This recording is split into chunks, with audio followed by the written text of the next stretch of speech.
Thank you very much. Good morning to the members of the media, to our colleagues and fellow South Africans.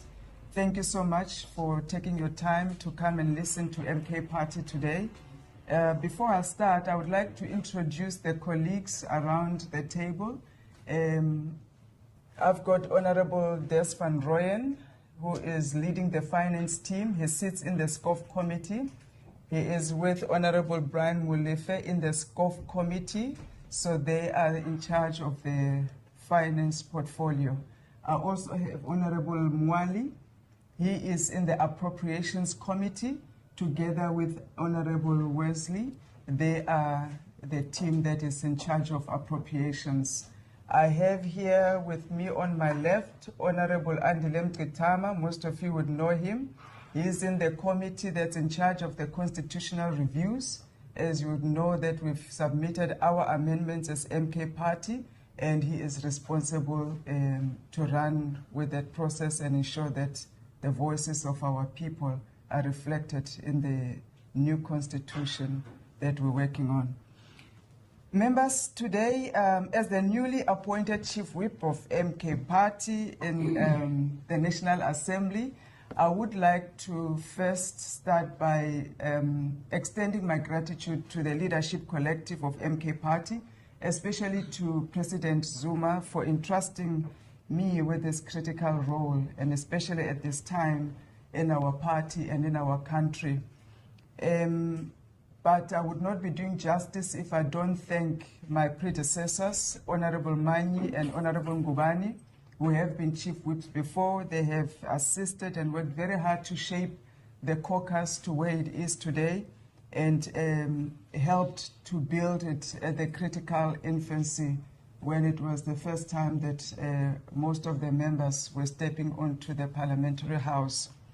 Today's press briefing is an opportunity to share our latest developments as a parliamentary caucus, of course focusing on the upcoming budget vote that's happening today, on the fiscal framework, and the team here is going to present the MK's position, our alternatives that we have presented, and the economy that we want to see as the MK Party that will serve the people.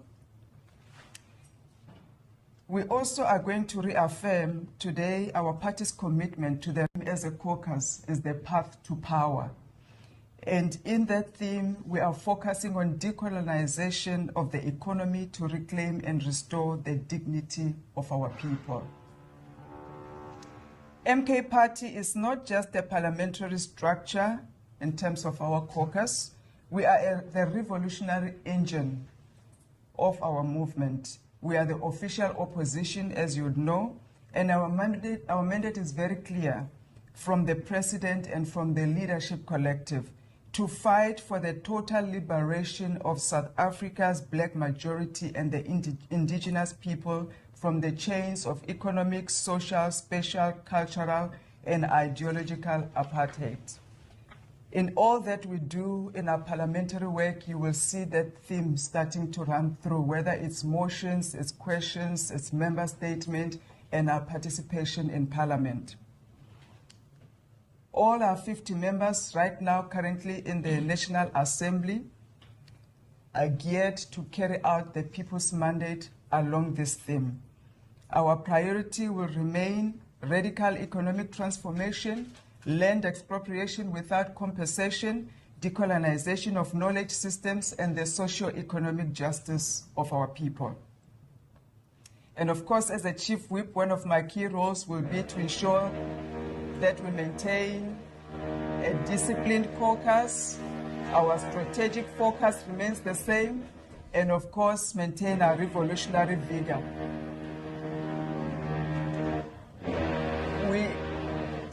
Is the noise fine, or should we pause?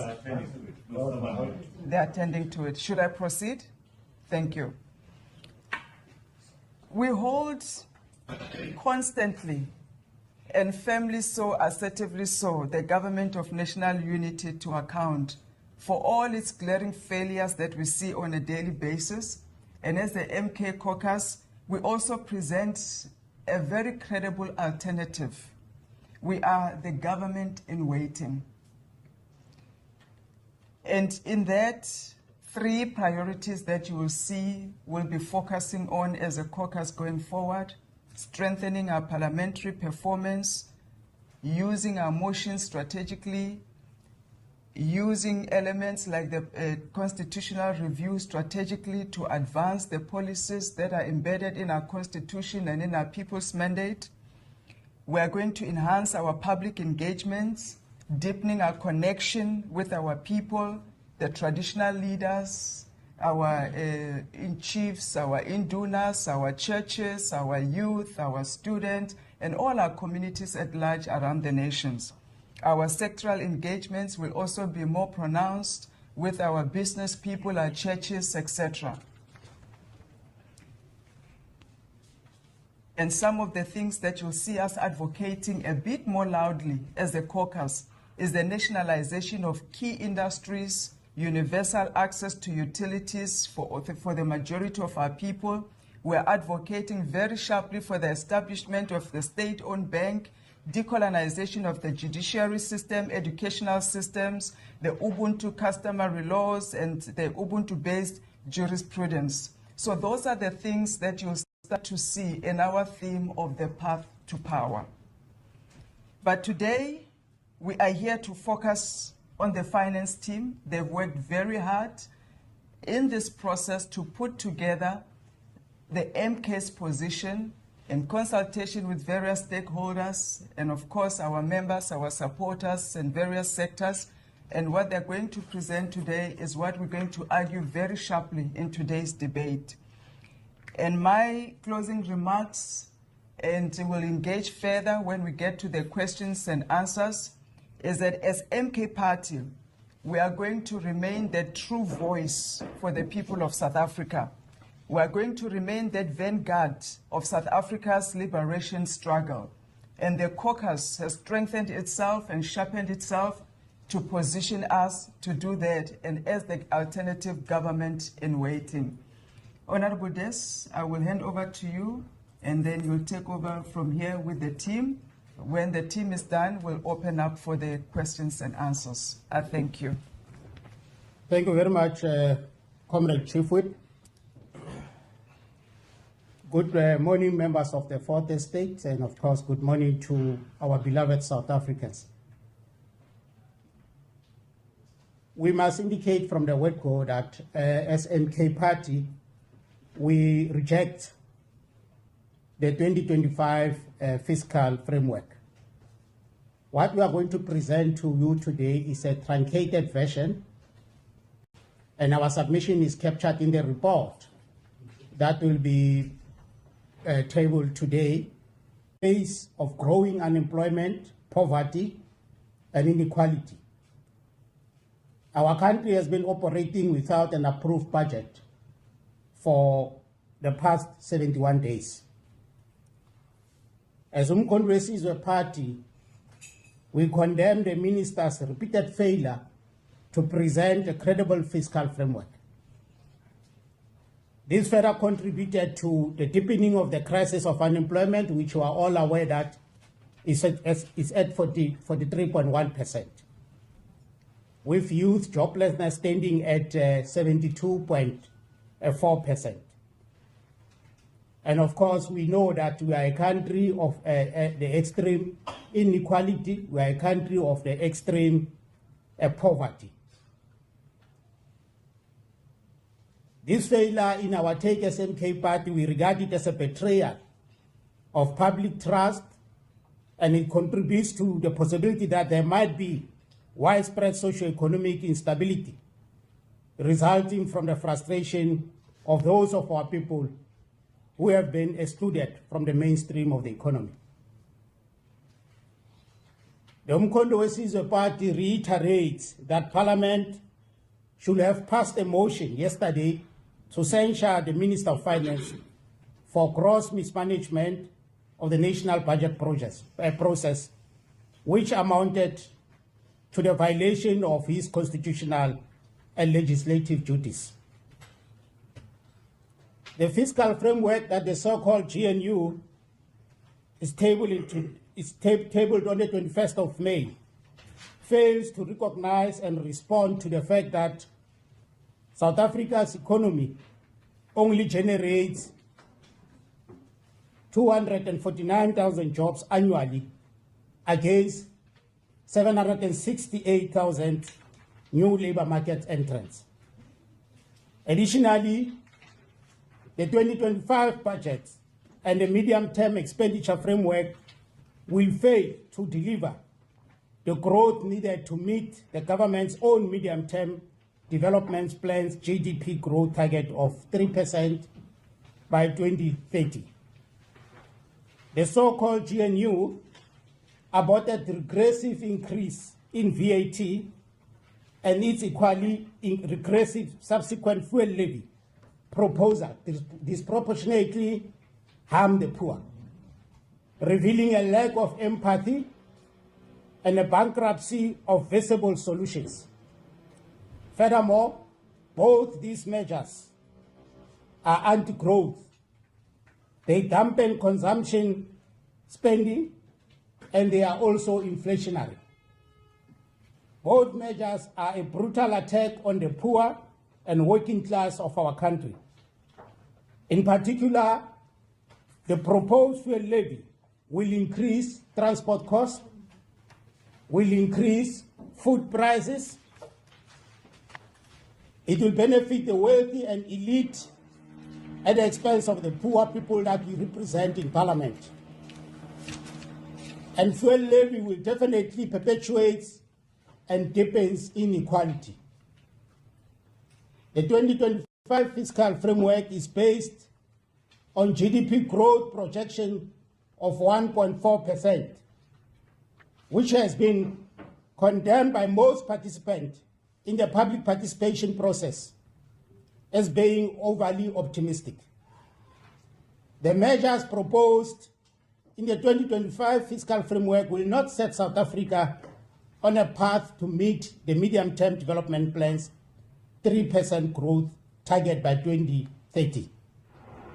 This, among other things, exposes the so-called GNU inability to respond to South Africa's humanitarian crisis of unemployment, poverty, and inequality. The budget is instead weaponized against the poor and utilized as part of the machinery to further impoverish unemployed and poor South Africans. This indicates that the so-called GNU is out of touch with the objective reality that confronts the majority of South Africans who remain economic spectators instead of active participating in and making a living from the economy of the country of their birth. The MK party demands accountability to restore fiscal integrity and redirect South Africa towards inclusive development. As Umkhonto weSizwe Party, we propose the following to rescue the South African economy. Firstly, we are proposing large-scale public infrastructure investment that are targeted at stimulating growth. We are also proposing industrial policies to prioritize labor-intensive sectors. We are also submitting that the expansion of public employment programs like the Presidential Employment Stimulus and the Expanded Public Works Program must be looked at. We are also proposing the introduction of a wealth tax. Equally important, we are submitting as MK Party that we should be utilizing UIF or government employees' pension fund surpluses to kickstart our economy and set it on a growth trajectory instead of looking for loans from IMF. These are some of the few submissions that we are making as MK Party, and as indicated, the bulk of our submission is captured in the report that will be presented to plenary today. And I thank you very much, Comrade Chief Whip, for the opportunity. I think maybe to make sure that we cover our people at home, we can allow Honorable Mweli just to give a summary in the most popular Vernac language, so as our people are not left behind in our submission. Thank you very much. Just turn this towards here.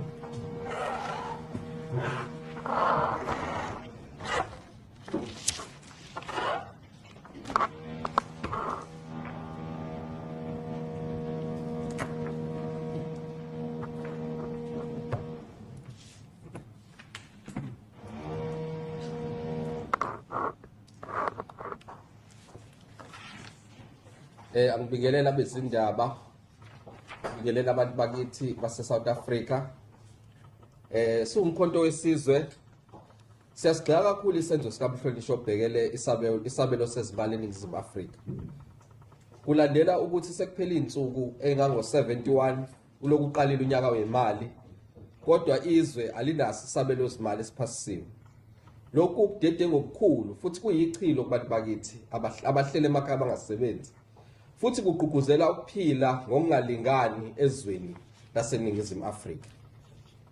Njengomkhonto wesizwe siyagcizelela kakhulu futhi ukuthi bekufanele ngabe indlu yesishayamthetho isiphasisile isinqumo sokuthi siveze ukungamethembi umhlonishwa ophethe izabelo zimali zakuleli. Lokhu kulandela ukuthi aphule umthetho sisekelo ngokuthi bekufanele ngabe uma kushaya lesikhathi sesinaso isabelo zimali sesiphasisiwe. Lesabelo zimali salohulumeni ohlanganisile phecelezi esibiza ngeGNU sihlulekile ukubhekana nokuthi umnotho waseNingizimu Afrika kufanele ngabe ukhiqiza imisebenzi elingene u768,000. Kodwa njengamanje sikwazi ukukhiqiza imisebenzi kuphela nje ngonyaka engango-249,000. Lokhu kuyahluleka ukubhekana nenamba yabantu bakithi abahleli. Lokunyusa kwentela kaphethiloni kuzonyusa izindleko zezokuthutha, kuzonyusa izindleko zokudla, kuzonyusa izindleko zokuphila, ebese kuyagcizelela kakhulu ukuthi abantu baqhubeke ngokuphila ngokungalingani eNingizimu Afrika. Lokhu kuzophinde kwenyuse intengo yokuqhubeka, kuzonyusa intengo yokubhekana nezimo zokuphila zabantu abaningi baseNingizimu Afrika abangasebenzi. So umkhonto wesizwe uyagxeka kakhulu lokho kuyisenzo sika Mhlonishwa obheke ukwabiwa kwezimali eNingizimu Afrika. Lokhu unyuswa kwentela kuzophinde uhlukumeza abantu abampofu kubacindezele bese kucebisa kakhulu abantu abacebile. Kuyisinqumo esiqhubekisa phambili ukungalingani futhi sibhebhethekise izinkinga zezindleko zokuphila. Siwumkhonto wesizwe besithi sifuna uhulumeni ayibhekisise kabusha lo mgomo ononya awubeke eqhulwini. Akawubhekisise kahle nomthetho ononya abeke eqhulwini inhlala kahle yabantu bakithi. Futhi siyiqembu lomkhonto wesizwe sithi ngeke lime lingenzi lutho ngesikhathi abantu bakithi abampofu bejeziswa ngokuhluleka kwezinqubomgomo zikahulumeni ngomnotho.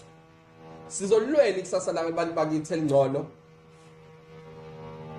lapho abantu bakithi baseNingizimu Afrika bezobuyelwa umhlaba, bathola imisebenzi bese bebuyelwa isithunzi sabo. Ngiyabonga kakhulu.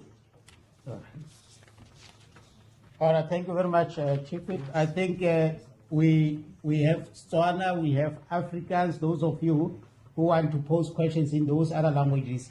We are more than ready to respond to your questions. Thank you very much.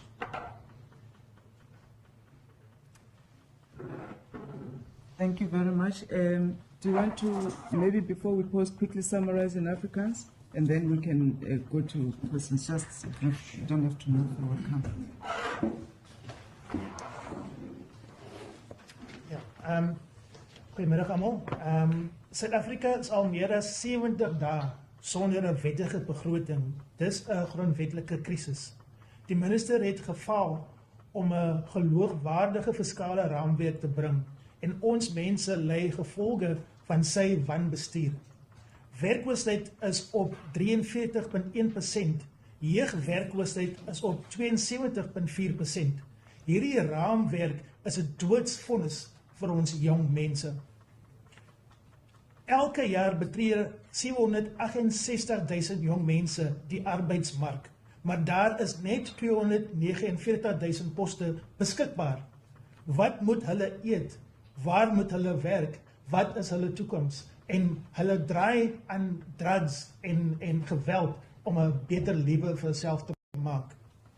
Die voorgestelde brandstofheffing sal vervoerkostes verhoog, kos duurder maak en ongelykheid verdiep. Die MK-party verwerp die belasting op die armes. Genoeg is genoeg. Stop die aanval op ons mense se lewensbestaan. 'n Begroting is 'n morele dokument en hierdie een wys geen genade vir die armoede van ons mense nie. Ons stel ware oplossings voor.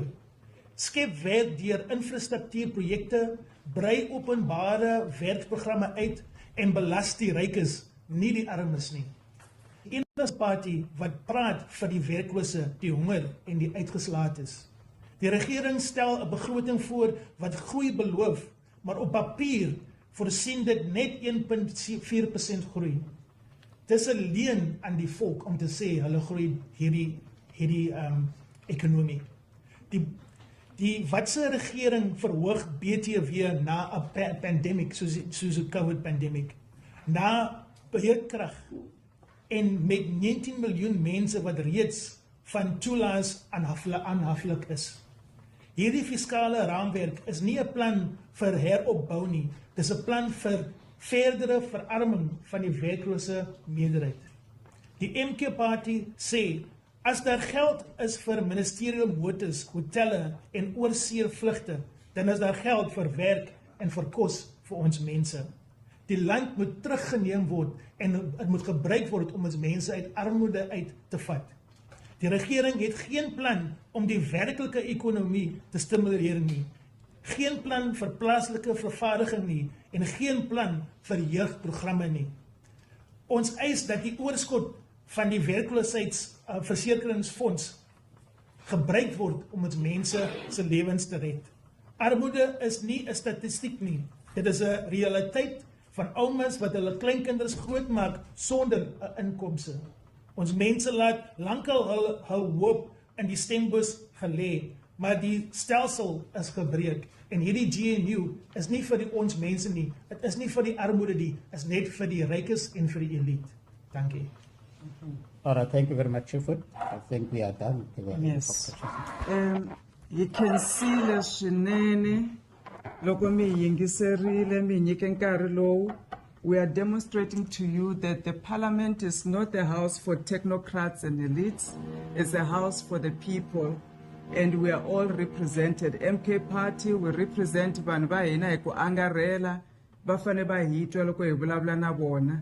So hi va byerile namuntlha hi mhaka ya budget, ku swi vula yini ku ti-fuel levelet, swakudya swi ta ya henhla, mintirho yi ta va yi kala, na ti-transport yi ta va ti ri henhla. Vanhu va hina lava nga khomeka sweswiwani va nga koti na ku afforda nchumu, swi ta va tikela ku ya mahlweni. Kambe kona hi le ku lava ku hlamula swivutiso swa n'wina va mahungu. We are here to answer your questions now.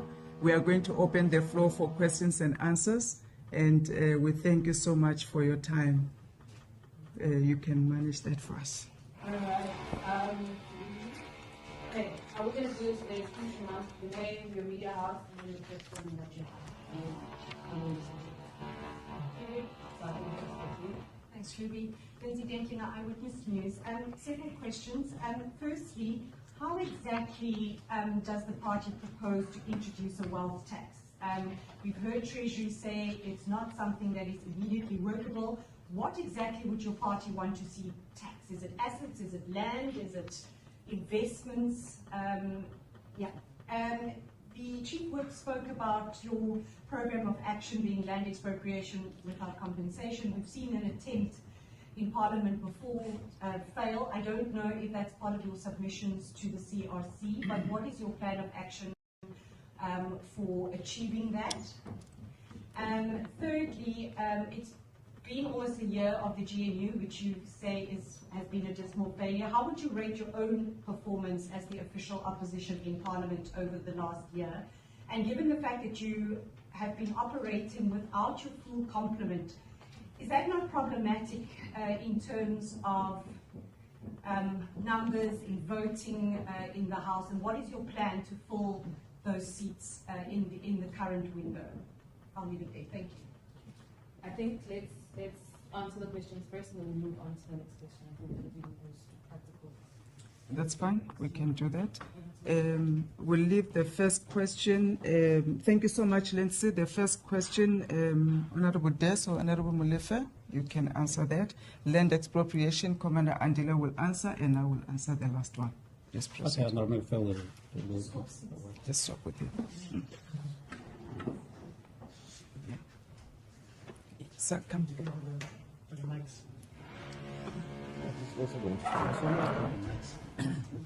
Well, on the question of the wealth tax, I think at this stage it is just the principle that we need to get accepted. And the principle is that the wealth, the bulk of the wealth in South Africa is actually ill-gotten wealth.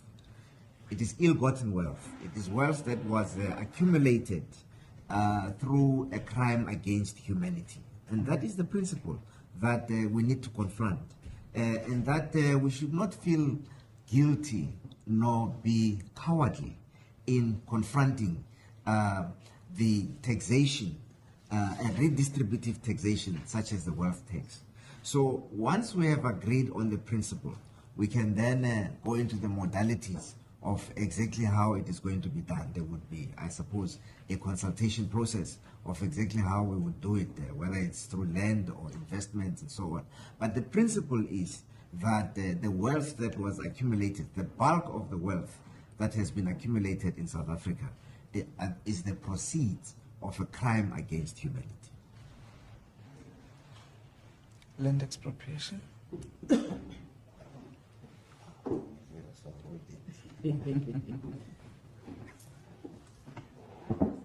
Good morning to the members of the media. So with regard to land expropriation without compensation, the MK party is undertaking two processes. The first, indeed, we have made the submission. One of the 25 submissions we made to the Constitutional Review Committee is on Section 25 to argue for land expropriation without compensation. But there's also another process we're undertaking, which is a private members bill. And that process is at a very advanced stage. It will be introduced to Parliament. And we hope that progressive parties will finally vote with us to make sure that there is land expropriation without compensation. Thank you. Thank you.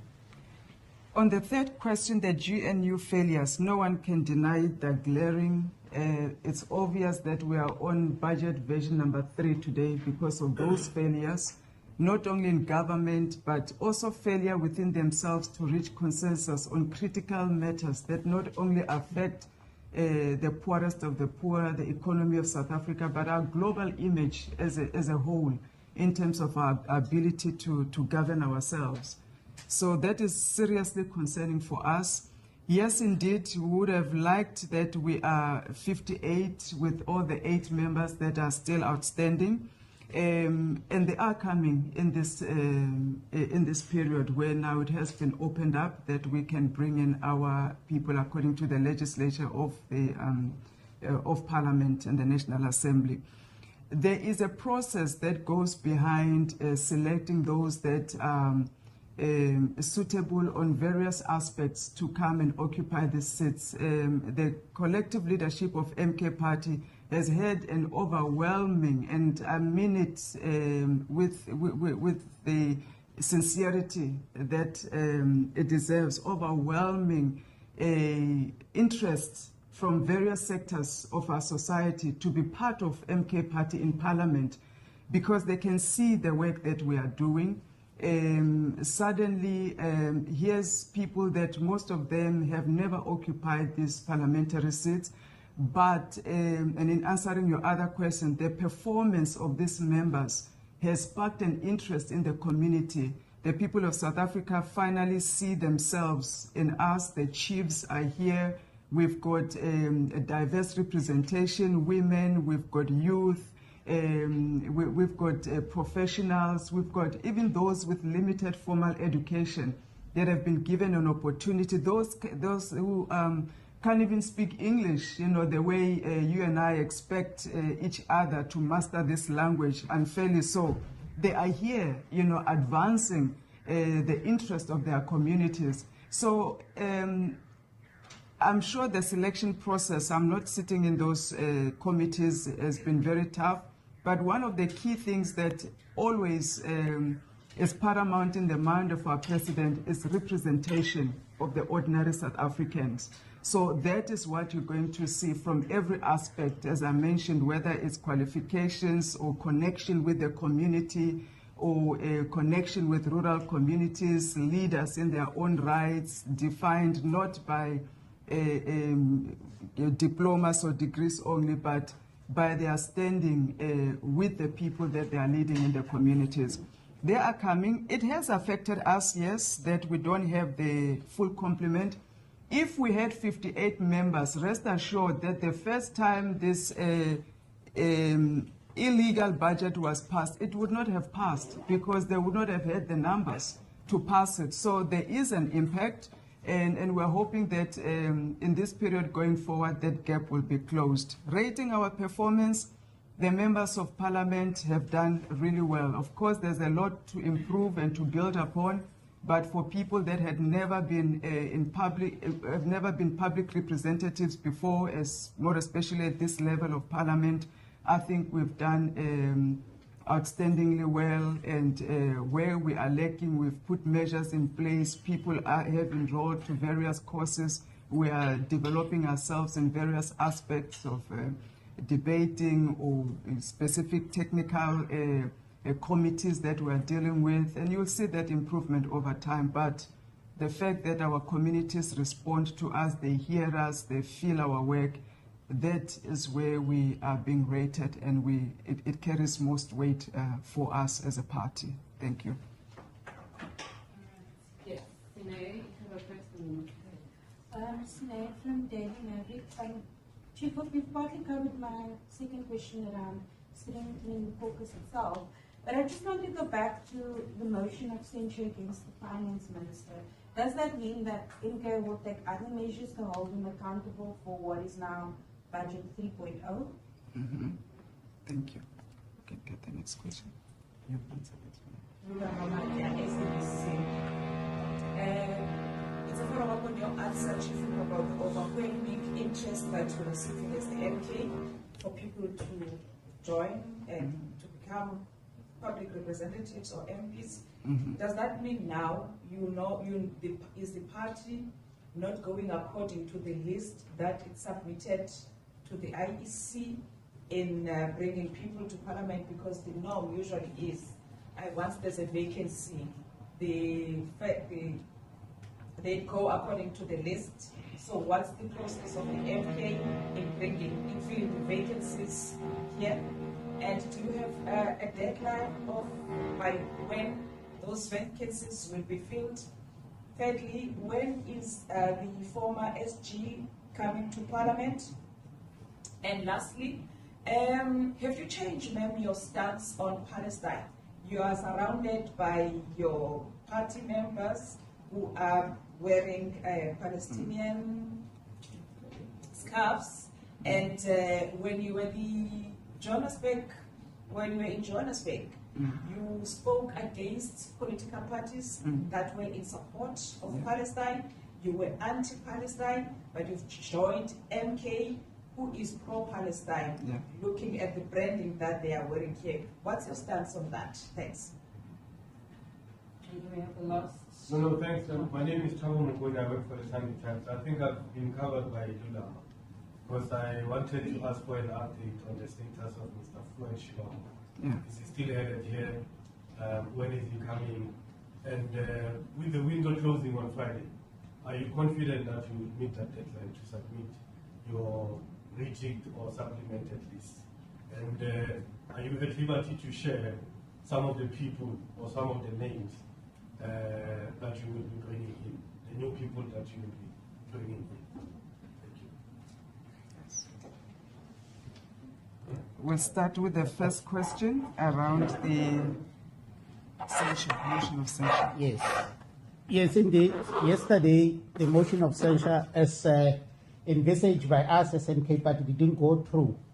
But that doesn't mean this is the end of accountability or maybe exercising our oversight role as members of parliament. There are various processes that we will continue to take advantage of to hold the minister accountable.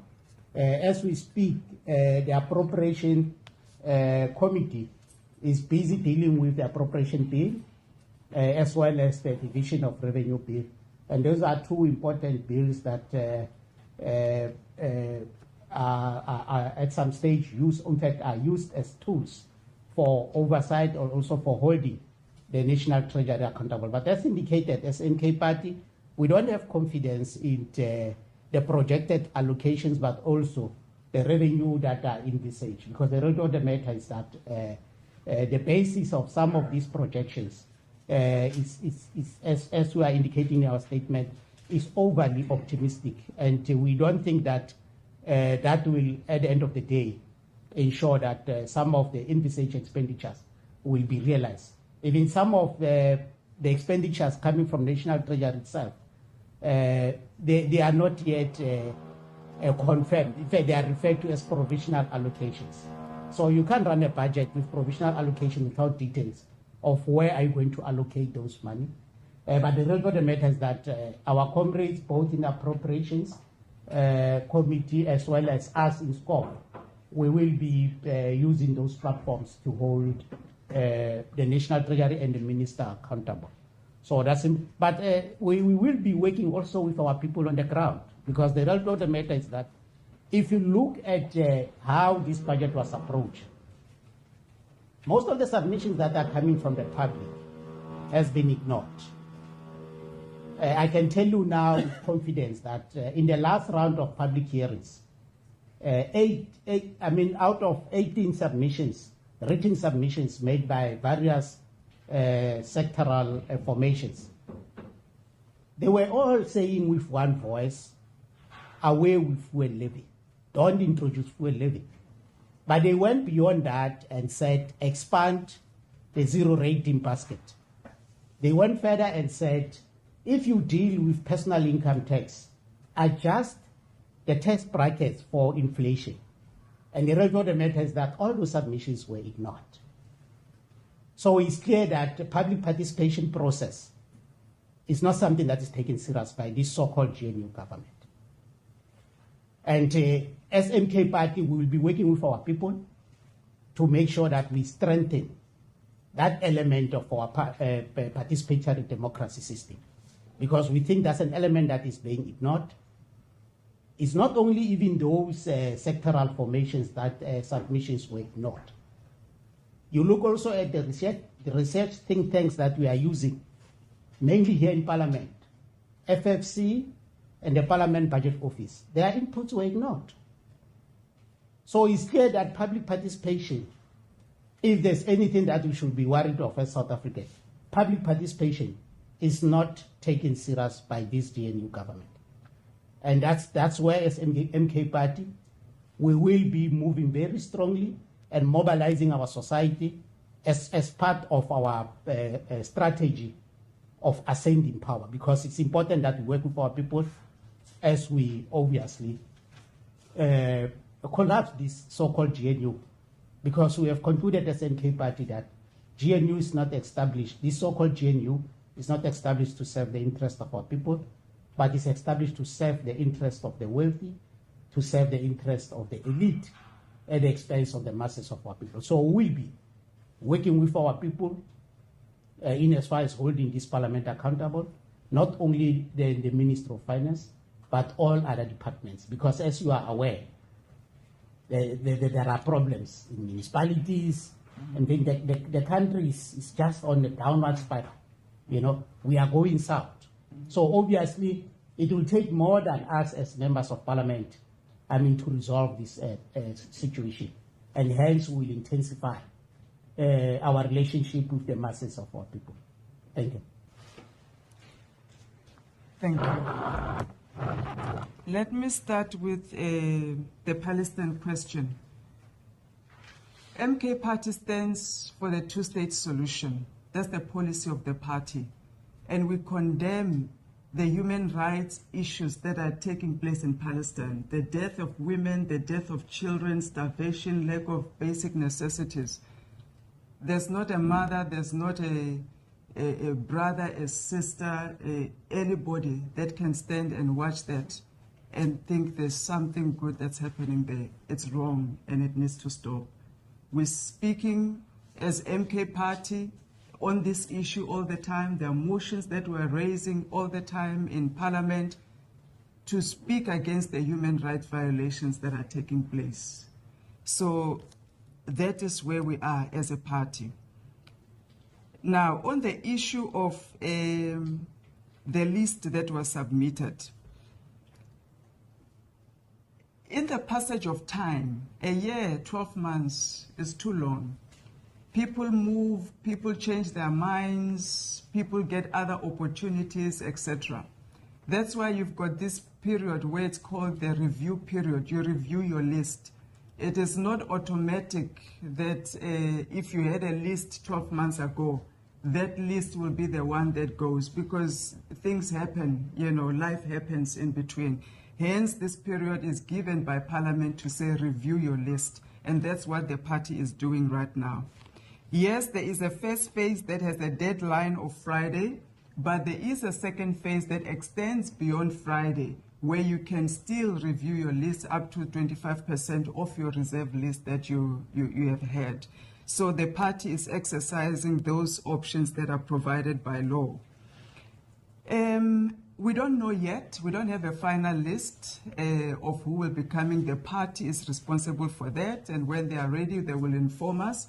Our job is then to do the administrative part of ensuring that we onboard the new members, and they are allocated to proper committees, and they start to work and they're inducted. Former SG, we are waiting for the final list. Of course, all of us had the announcement that was made by the president last week in the press briefing. Beyond that, it will be submitted formally to the party leader, Dr. Hlope, who's not here today. Once he receives that, it will come to my table, and then I will process. Then you will know who's coming to Parliament once we submit. I think we've covered all the questions. I think so. Thank you so much. The last round. I'd say the last question. My name is Kevin Grantham from ENCA. My question relates to the national dialogue that was announced by the President yesterday. Now the MK sees itself forming part of the Thank you. We can't speak on the national dialogue. It was announced by the President. It has not been brought to the caucus to digest in terms of how do we interact with it, where do we fit in, where does the President need us to take part of it. But we are aware of the announcement, and once we've processed it as a caucus, then we'll be able to talk more on it, on our involvement and the details around it. For now, I think it's safe to say that we support, of course, and we will be waiting for the President to guide us on this national dialogue. And indeed, it's long overdue. I think it needs to happen, and it will happen, and the caucus will be behind it 100%. Thank you. All right, one more question from the FDP, and then we wrap up. Just one confirmation, then. Maybe I've missed it because I came in late. Just the confirmation on how many vacancies MP does have. How many? How many vacancies? Okay. Yes. All right. We've got currently 9 vacancies as MK Party, so we'll be filling in 9 candidates. Thank you, ma'am. All right. Thank you so much, Mr. Mia. Thank you. I think we can wrap up the session. Thank you for your attendance, and we will meet again at the DFC. Thank you. Thank you very much. Thank you.